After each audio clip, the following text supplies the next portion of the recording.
The winter of 1823 came to Aldermere Hall not as a season, but as a debt finally called in. It did not arrive on blustering winds or with the grand theatrical snowfalls that poets favored.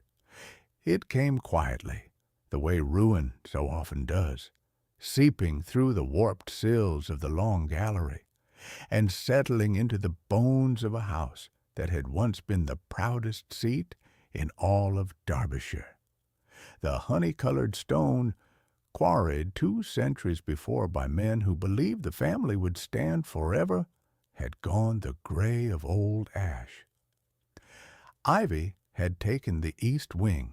3 of the chimneys no longer drew, and so half the rooms had been shut up entirely, their furniture shrouded under sheets that had not been lifted in living memory. Margaret Hale arrived at this slowly drowning house on the 4th day of December, with 1 trunk, a letter of character signed by a vicar who had since died, and the particular stillness of a woman who had learned not to expect very much. She was 23.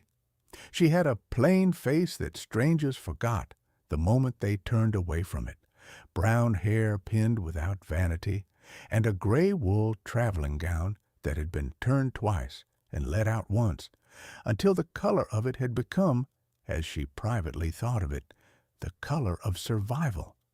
She was the new governess, engaged to teach the orphaned niece of the Duke of Aldermere, a child of 8 named Constance, whom no previous governess had managed to keep for longer than a season. The housekeeper, Mrs. Ferris, met her at the servants' entrance, and looked her over with the frank, weary appraisal of a woman who had seen many young women come and go through that door.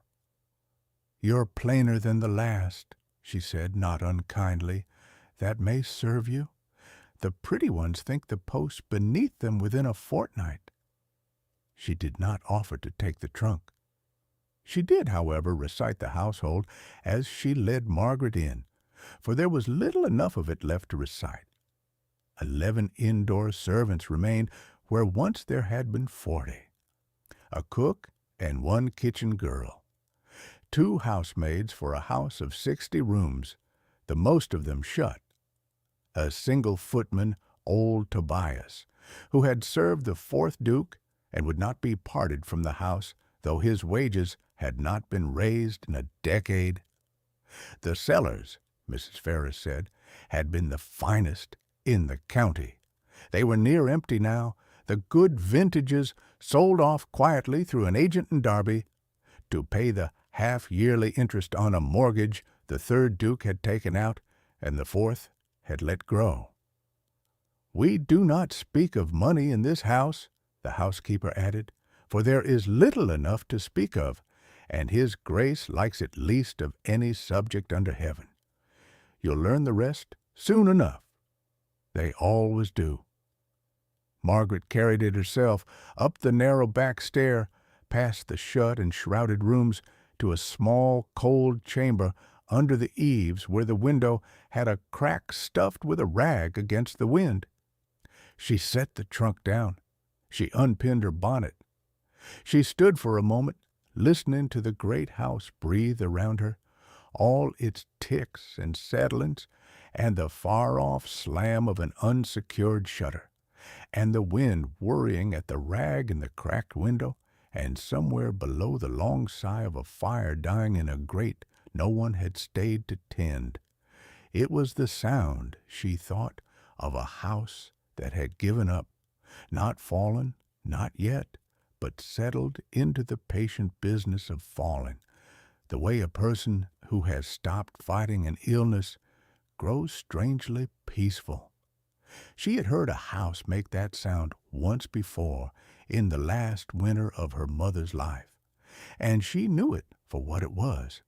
And she did not weep, because weeping had never once in her life improved a situation, and she had long ago stopped doing things that did not improve a situation. She had been told 3 things about the Duke before she came: that he was a widower, that he had not entertained nor been entertained in the 4 years since his wife had died of a fever in the spring, and that he kept, in the disused old kennel yard behind the stables, a single enormous deerhound that he permitted no one but himself to approach, and that the staff, to a man, were afraid of. She unpacked her trunk by the light of a single tallow dip, for the housekeeper had allowed her to, and Margaret meant to make them last the month.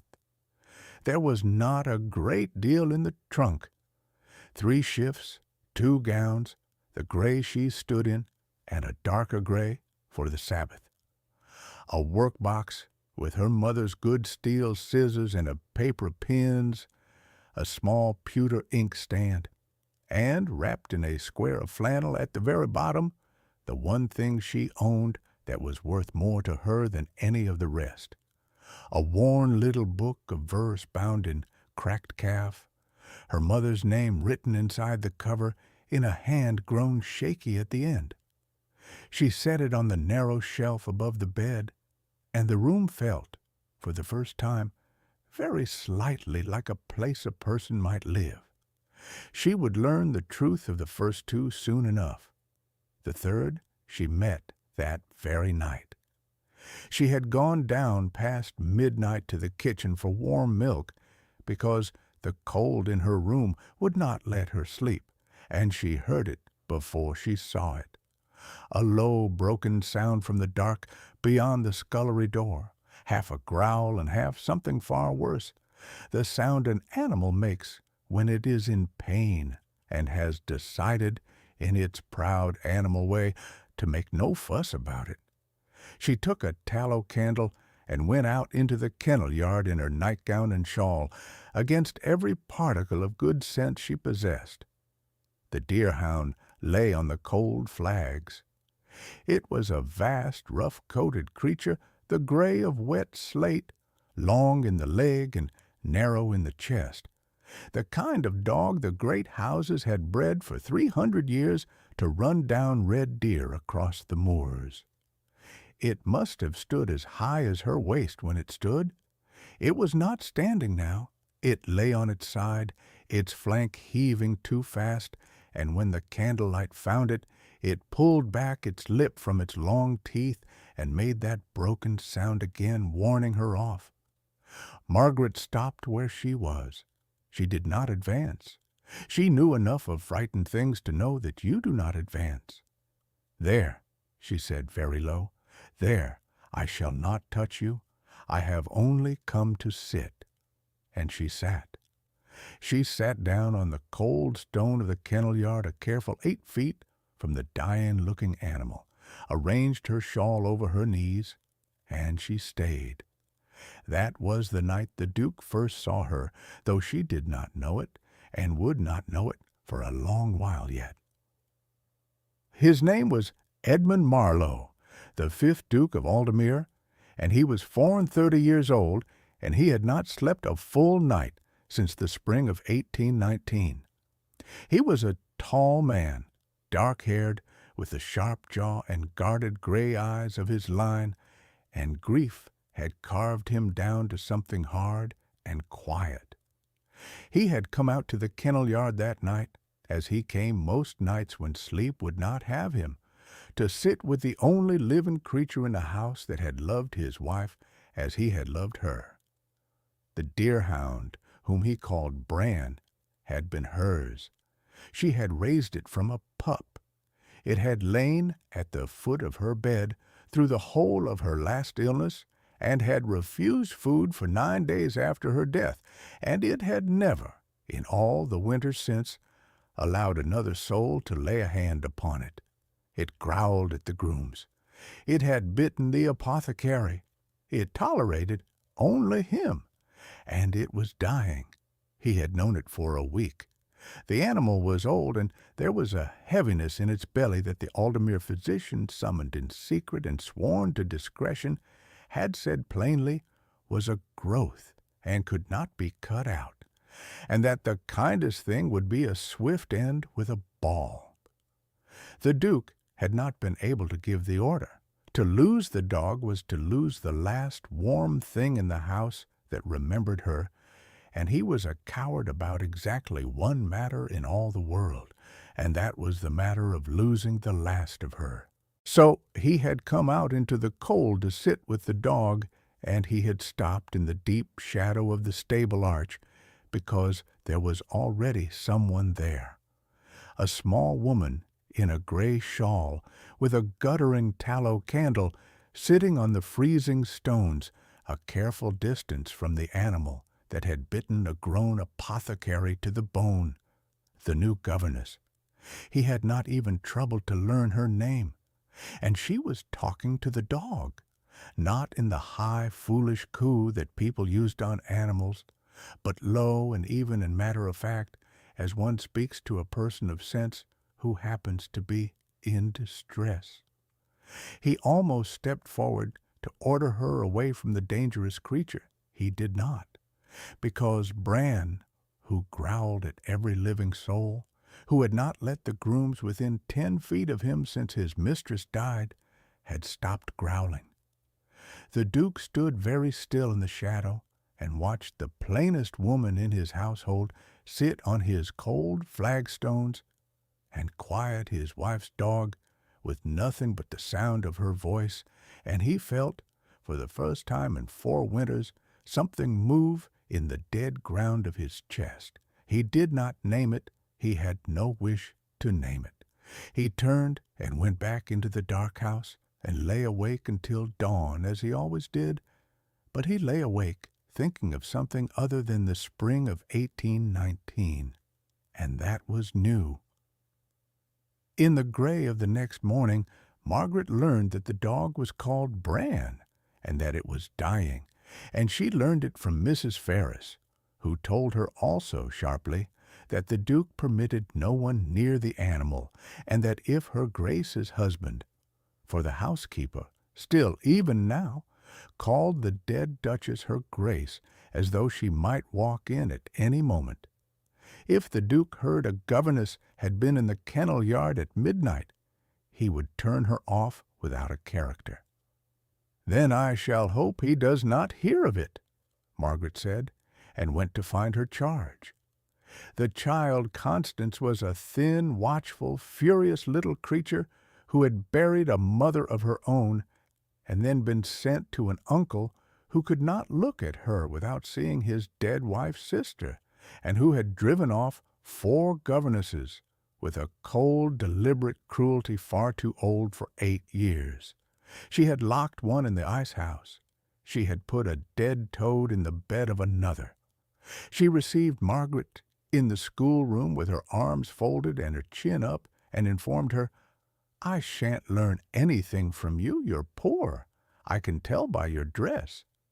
"You can," Margaret agreed. "It has been turned twice. I let out the seam myself. You can see the 2nd row of stitching there if you look. A poor woman who can sew her own seams need never be helpless. That is the first useful thing you shall learn from me, and you have learned it before breakfast. So we are ahead of the day." The child stared at her. No one had ever agreed with her before. It was a deeply unsatisfying thing to fold one's arms against. Agreement. Constance unfolded her arms, frowning, trying to work out the trick of it, and there was no trick, and that was the most disarming thing of all. So passed the 1st week and the 2nd. Margaret taught the child her letters and her sums and the names of the rivers of England, the Trent and the Derwent and the Dove that ran the boundary of the Aldermere land itself. And she taught her to take in a hymn and to lay a fire that drew, because Margaret had a settled conviction that a person who could do useful things was never wholly at the mercy of others, and she had decided that this furious, motherless child should not be at anyone's mercy if she could help it. The child resisted in 100 small ways, and then by degrees stopped resisting. There came a morning when Constance, working a row of stitches with her tongue, caught between her teeth, looked up and said abruptly, "My mother could sew before she was ill." It was the first time she had named her mother to anyone in the house, and Margaret, who knew exactly the weight of such a sentence and exactly how lightly it must be received, only said, "Then you have it from her, the knack. It is in the fingers. You will keep a part of her in your hands all your life, and no one can ever take it from you." Constance bent back over her seam and said nothing, but she did not scowl, and she sewed a little straighter, and that was a great deal. And every night, when the house slept, she went down to the kennel yard and sat with the dying dog. She had asked the apothecary's man, who came once to leave a draft for one of the housemaids, how long such a growth as the dog's might run before the end. He had pursed his lips and reckoned it on no better evidence than experience, and said the creature might have a month in it, no more, might have a fortnight. Margaret kept her own count after that, privately, the way she had once counted her mother's strength down a long staircase of weeks, knowing where the bottom lay and going down it one careful step at a time. A month, she thought, the first night, then, as the dog wasted and the breath came harder, 3 weeks, then a fortnight. She did not tell the count to anyone. She only let it shape how she spent the nights, gently and without waste, the way you spend a thing you know to be nearly gone. She did not try to touch it. For 4 nights she only sat and talked, low and even, about nothing, about the rivers of England, about the seam she had let out, about the crack in her window and the shutter that would not stay fast. On the 5th night, when she rose to go, the great rough head lifted from the stones, and the deer-hound looked at her, and on the 6th night it had dragged itself in the course of the evening to lie not 8 feet from her, but 4. On the 7th it lay against her knee, its vast gray weight warm through the wool of her gown, and she sat without moving for 2 hours until her legs had gone numb beneath it, because she would not be the one to break the trust of a dying thing that had at last decided to trust her. The Duke watched all of it from the shadow of the stable arch every night and said nothing, and the household did not know its master left his rooms at all. She found, in those weeks, that the dog could not eat. It turned its head from the meat the grooms left, and the bread sopped in broth, and it was wasting, the great frame of it showing through the rough coat. And Margaret, who had nursed a consumptive mother through 2 long winters on very little money, knew some things about coaxing a body that did not wish to be coaxed. She begged a little calf's foot jelly from the kitchen, the clear, trembling stuff that the sick could keep down when they could keep down nothing else. And she warmed it in her hands and offered it on her fingers, and the dog took it, a spoonful, then 2. It was not a cure. Nothing was a cure, and she knew it, and she did not pretend otherwise to herself or to the dog. But a creature that is dying may still be made less wretched in the dying, and that was a thing worth doing for its own sake, and she did it, and she read to it. This was the part she could not have explained to anyone, and so told no one.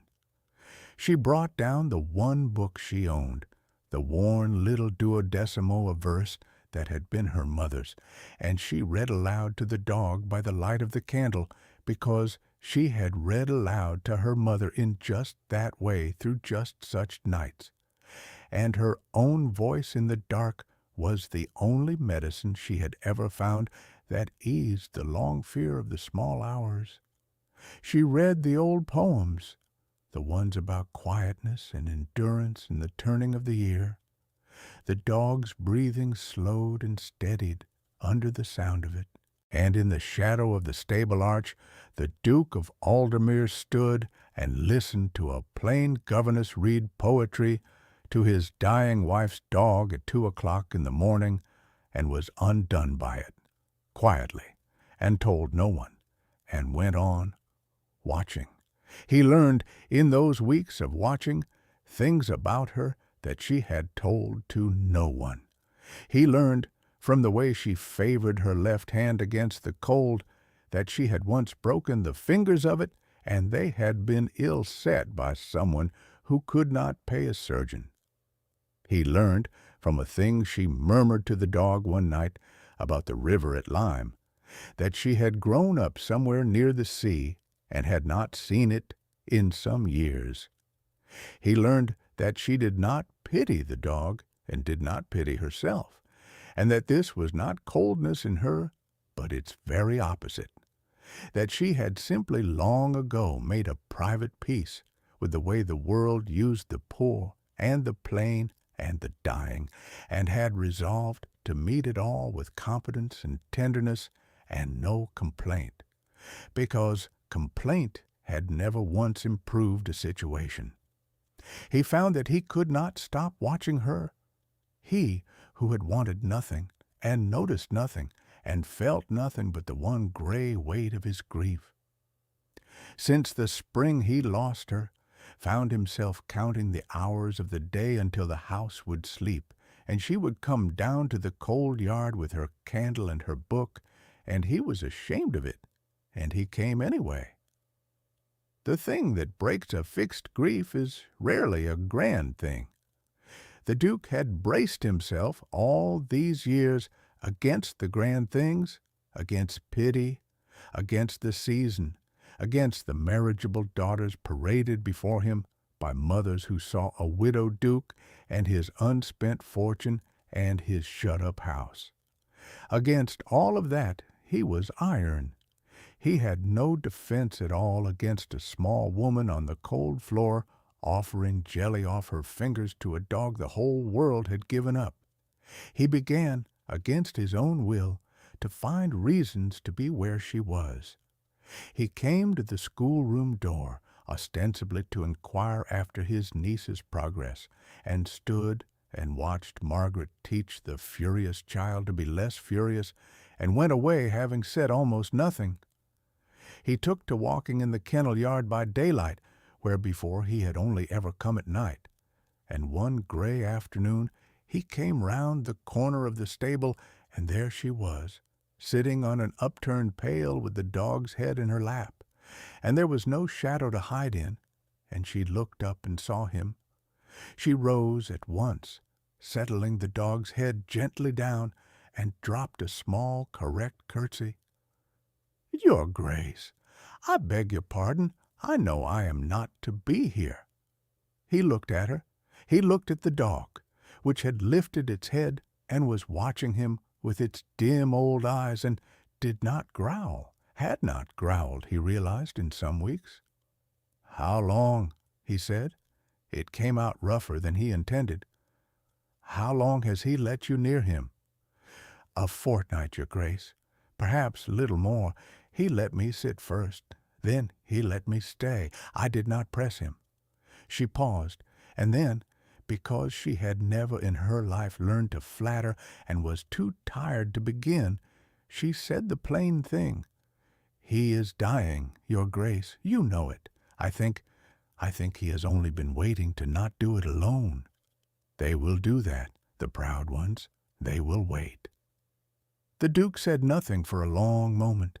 The wind moved in the dead ivy of the east wing. "My wife raised him," he said at last, and it was the first time he had spoken of her aloud to another living soul since the year she died, and the words came out of him like something pulled from a wound. "From a pup. He has let no one touch him since she died. No one.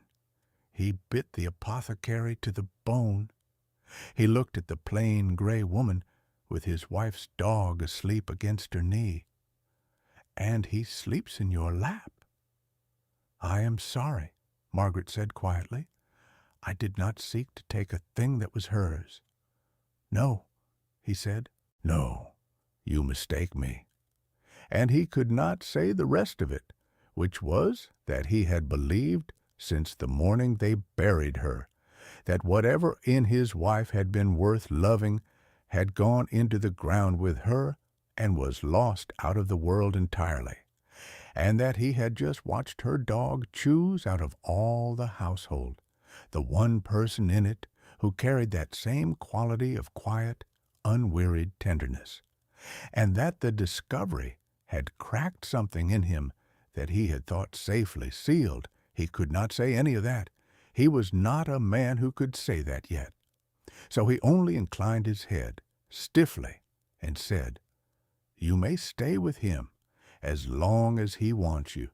I am grateful." And he turned and walked away across the dead yard with his back very straight, and Margaret watched him go, and understood rather more than he had said. Bran died 11 days later in the deep of the night, with his great head in Margaret's lap and the worn book of verse open on her knee, and he went easily in the end, the breathing slowing and slowing, and then simply not beginning again, the way a fire goes out when there is no more on the hearth to burn. Margaret sat with him until he was cold, because she would not leave a thing she had promised not to leave alone. And then she went to find the Duke, and found that he was already there, standing in the stable arch where he had stood every night that winter, and that he had been there the whole time, and that the cold, severe face of the 5th Duke of Aldermere was wet. They buried the dog under the old yew at the edge of the park, the two of them, in the gray hour before dawn, with old Tobias the footman to break the frozen ground, and then sent away to his bed. The Duke set the spade in the earth himself. He worked in silence, his breath smoking in the cold, his fine coat laid aside on the frosted grass, and Margaret stood by, with the worn book held against her, and did not offer to help, because she understood that the labor of it was the last thing he would ever be able to do for the creature, and that a man must be let do the last thing. The yew above them was older than the house, older than the family. It had stood there, the gardener said, since before the conquest, and it would stand 1,000 years more, and there seemed to her a rightness in laying the old dog down in the shadow of a thing so much older than all their griefs. And when it was done, he stood looking at the small turned plot for a long while, and then he said, not looking at her, "4 years I have not been able to give the order to end his suffering. The physician told me it was the kindest thing, and I could not do it. I told myself it was mercy that stayed my hand. It was not mercy, it was cowardice. I could not bear to lose the last thing that remembered her." He turned his head and looked at Margaret in the thin first light.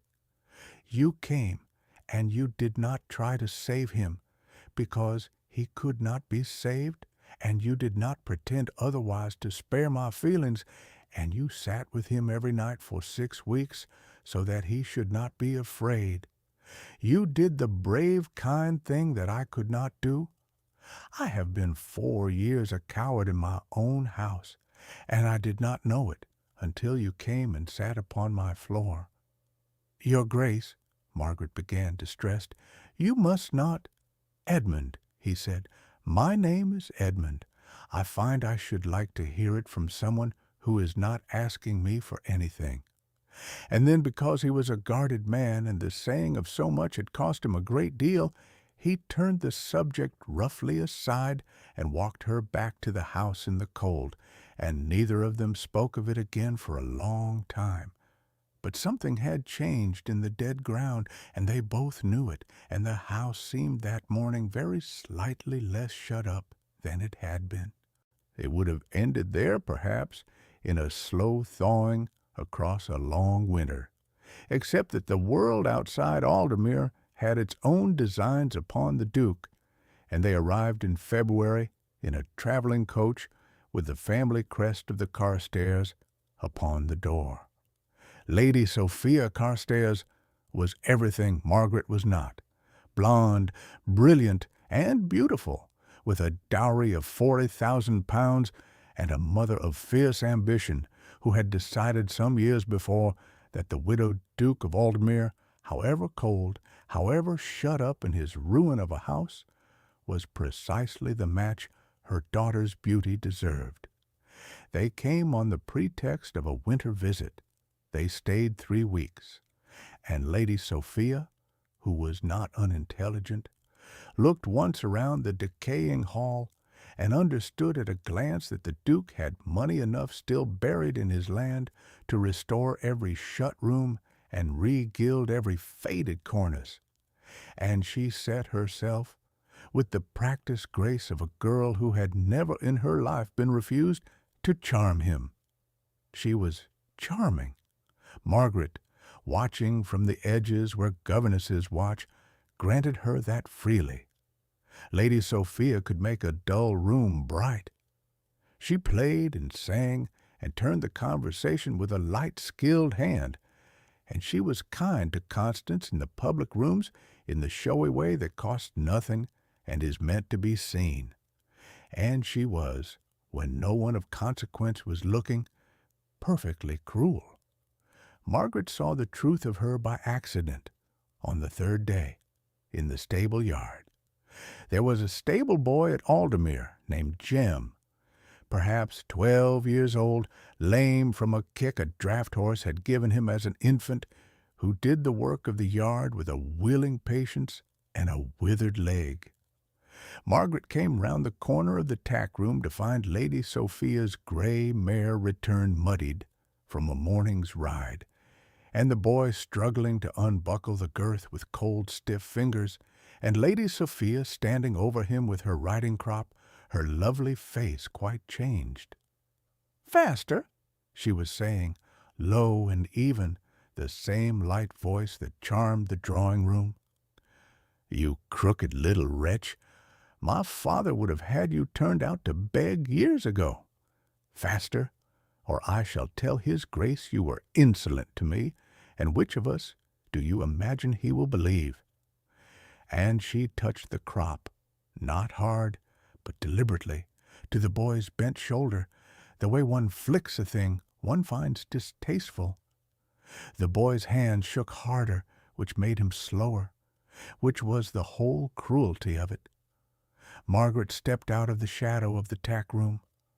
"I'll have the girth, Jim," she said easily, as though she had seen nothing. "Run and warm your hands at the kitchen fire. Cook has a kettle on. Go on." The boy fled. Margaret unbuckled the girth herself with steady fingers and lifted down the heavy saddle and set it on the rail, and only then did she turn and look at the beautiful girl with the crop. She said nothing at all. She did not need to.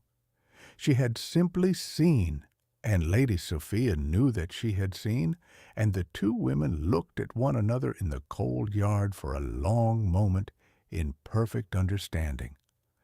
Then Margaret dropped a small, correct curtsy and went into her charge, and from that hour Lady Sophia hated her with a quiet, smiling, patient hatred, and set herself in small, unmistakable ways to make the plain governess in the turned gray gown sorry she had ever come to the Duke's table. "You must forgive my staring," Lady Sophia said to her one evening sweetly, before the whole table. "I am only trying to make out your gown. Is that— surely that is not the gray you wore on Tuesday turned about. How clever the poor are! I should never have the wit for such economies. I should simply order another." She smiled. "There is no shame in it, Miss Hale, none at all. We cannot all of us be born to better." The table went quiet. The Duke's jaw tightened. Margaret felt the old familiar heat climb her throat, the heat of being made small in a room full of people who would say nothing, and she let it climb, and she did not let it reach her face. She set down her fork. "You are quite right, my lady," she said evenly into the silence. "It is the same gown. I turned it myself and let out the seam, and I expect it shall last me several winters more. I have found that a thing well kept and quietly mended will often outlast a thing bought new and little valued. I have known it of gowns. I have lately come to think it true of a good deal else besides." She picked up her fork again. "Will you take some of the pheasant, my lady? It is very good." It was not a clever speech. She was not a clever woman. In the quick, brilliant way that Lady Sophia was clever, it was only true, and it was said without heat and without gloating, and it landed in the quiet room with the soft weight of a thing that cannot be argued with. Lady Sophia's smile did not waver, but something behind her eyes calculated and recalculated and understood that she had just been answered, and that she had come off the worse for it, and she did not raise the matter of the gown again. The Duke said nothing at all, but that night Margaret found, left without a word upon the schoolroom table, a bolt of fine dove-gray wool, enough for 2 gowns, and no note with it, and she understood the giver, and she did not, after long thought, send it back, not because she had wanted a finer gown, but because she had understood that it was not, in truth, about the gown. She found him the next afternoon in the library, a room she had not before had occasion to enter, lined floor to high ceiling with books gone soft and spotted with the damp, and she meant to thank him plainly and have done with it.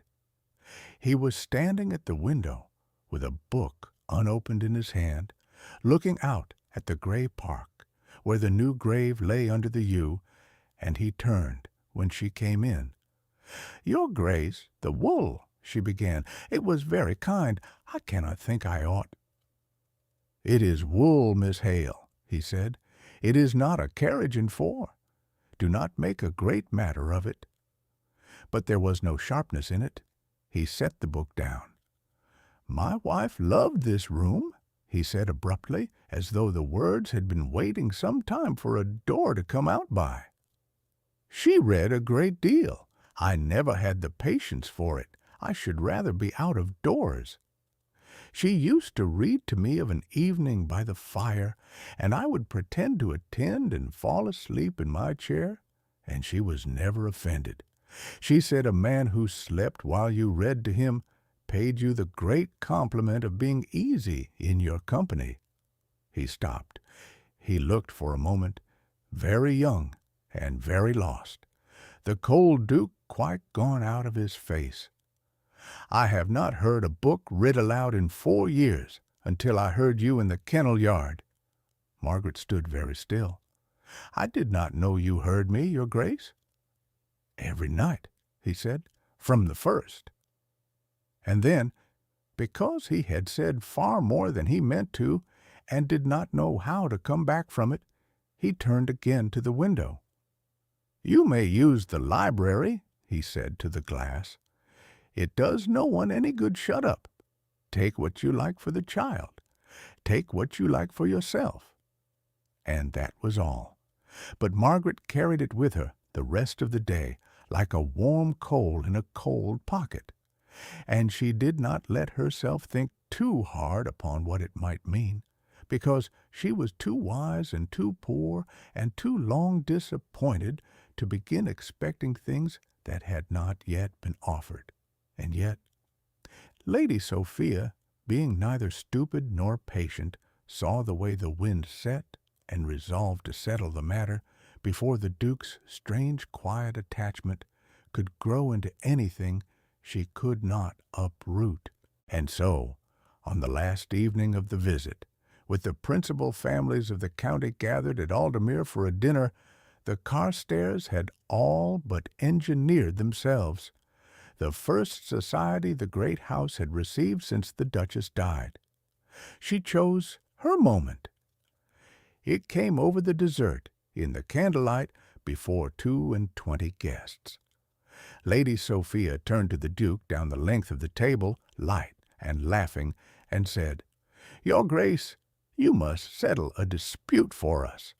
My mother holds that a man of your house and name cannot possibly mean to keep a governess at his own table as though she were a guest. That it is a kindness, of course, but that there are proper distances, and that a duke who forgets them makes himself the talk of the county." She smiled around at the company, gathering them. "I have defended you. I have said you would never be so careless of your name. Tell us I am right." It was beautifully done. It was a trap with no good exit. To agree was to send Margaret from the room and from the house in front of the whole county, and to mark her forever as a presumption that had been corrected.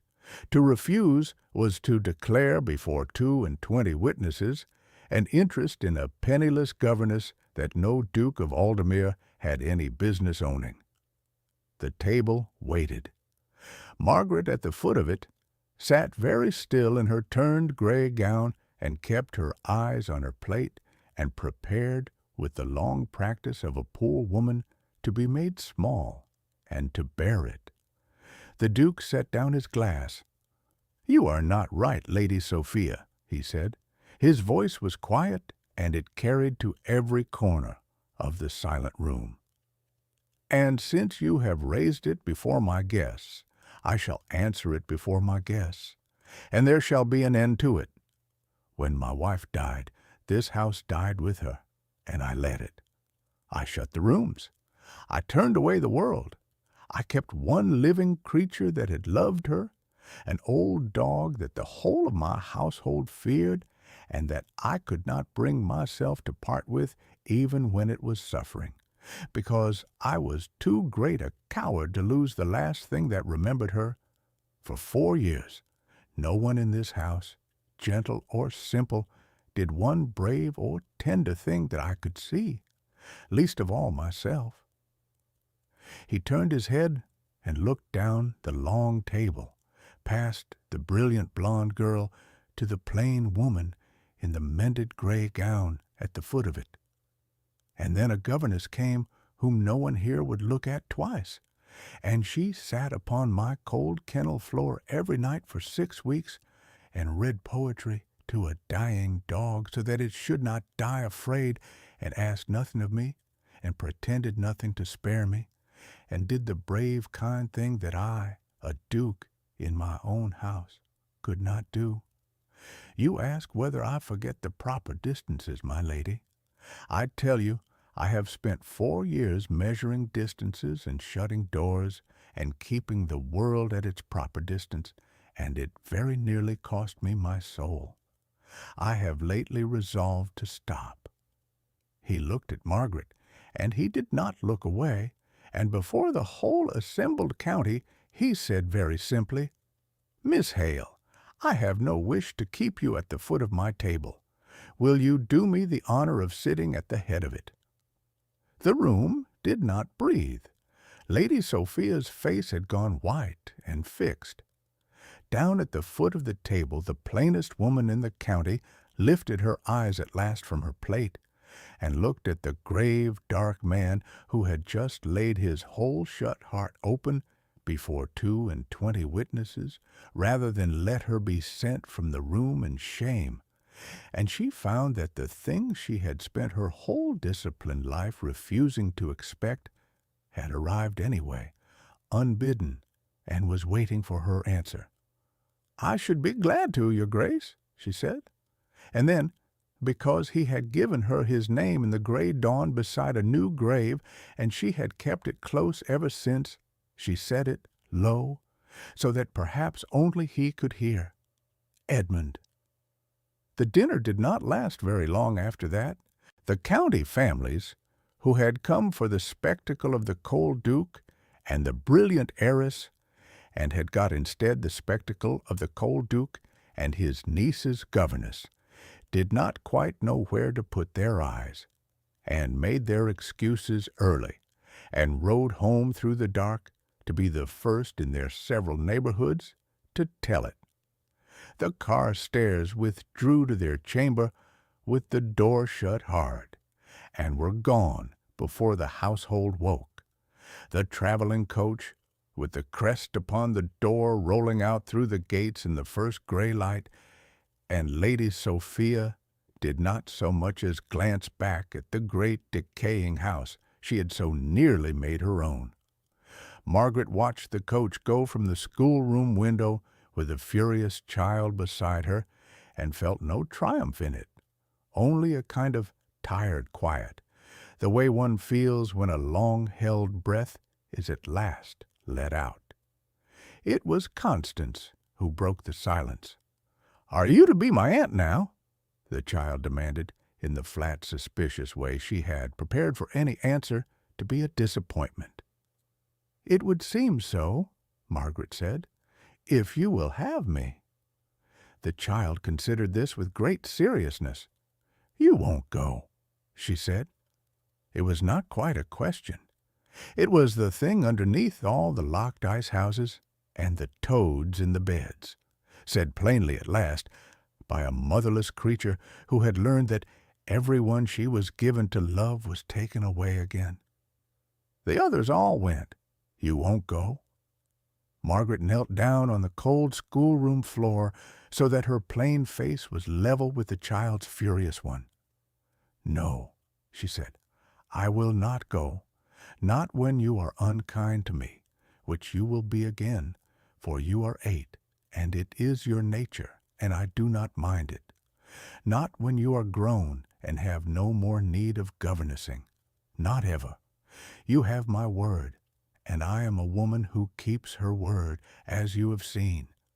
I kept it to a dying dog every night for 6 weeks on a cold floor, and that was only a dog. How much more shall I keep it to you?" The child looked at her for a long moment, and her chin trembled, and then the fierce small face crumpled all at once, and Constance flung her thin arms about the governess's neck and wept as she had not wept, perhaps, since her mother died, and Margaret held her on the cold floor and said nothing, because there was nothing that needed saying, and let the child cry herself empty against the turned gray wool of her gown. They were married in the spring, in the small gray parish church at the edge of the Aldermere lands, with the snow gone off the moors and the first green coming up along the river, and there was no great crowd, because the great house was only beginning to open its doors again, and neither of them was in any hurry. Constance scattered the early bluebells before the bride, and did not scowl once the whole day, which the housekeeper, Mrs. Ferris, declared, weeping into her good handkerchief, was a greater miracle than any in the prayer book. The Carstairs did not attend. They had gone back to London in some haste, and the story of how the cold Duke of Aldermere had stood up before the whole county and chosen a penniless governess in a twice-turned gown over the most beautiful heiress of the season was told and retold in every drawing-room from Derbyshire to town, and grew in the telling until it became the kind of story that quiet women repeat to one another with a particular soft satisfaction, the kind about dignity outlasting cruelty, about the overlooked one seen at last. The shut rooms of Aldermere were opened one by one over that first year, and the sheets lifted from the shrouded furniture, and the chimneys mended so that they drew, and the honey-colored stone, scrubbed of 2 centuries of grime, came back to something near its old warmth in the long evening light. The county came round in time, as the county always does, for there is nothing the great families relish so much as a love match they may at first disapprove of and afterward claim they always foresaw. The new Duchess of Aldermere was not beautiful, and was not rich, and had been a governess in a twice-turned gown, and within a 12-month she was the most quietly respected woman in the shire, for she remembered the names of the under-servants and the ages of their children, and she had the lame stable-boy Jim taught his letters and set to keep the library, and she ran the slowly mending house with the same unwearied competence with which she had once sat out a dying dog, and there was not a soul on the estate who did not, by the end of that first year, count it the best thing that had befallen Aldermere in a generation. Mrs. Ferrars, who had served 3 duchesses, said it plainest, weeping again into the same good handkerchief, that her Grace the new one was the only mistress of the house she had ever known who said thank you to the woman who laid her fire. Margaret kept her mother's worn book of verse on the table by the great bed, and on a winter night now and again. When the small hours pressed close, as they always would, she would take it up and read aloud in the dark, low and even, the old poems about quietness and endurance and the turning of the year. And the grave, dark man beside her, who had not slept a whole night since the spring he lost her, would listen to her voice in the dark, and at long last, sleep. And under the old yew at the edge of the park, where a great gray deer-hound lay buried, the grass came back green in the spring, and they walked there sometimes, the 2 of them, and said nothing, because there was no longer any need. Thank you for listening to this story all the way to the end. Please tell us in the comments which city you are listening from tonight, and what this story made you feel. And if it warmed you even a little, do subscribe, so that you will not miss the next quiet hour we have to share with you. Until then, rest well and be gentle with yourself, and remember that the quietest kindness is very often the one that changes everything.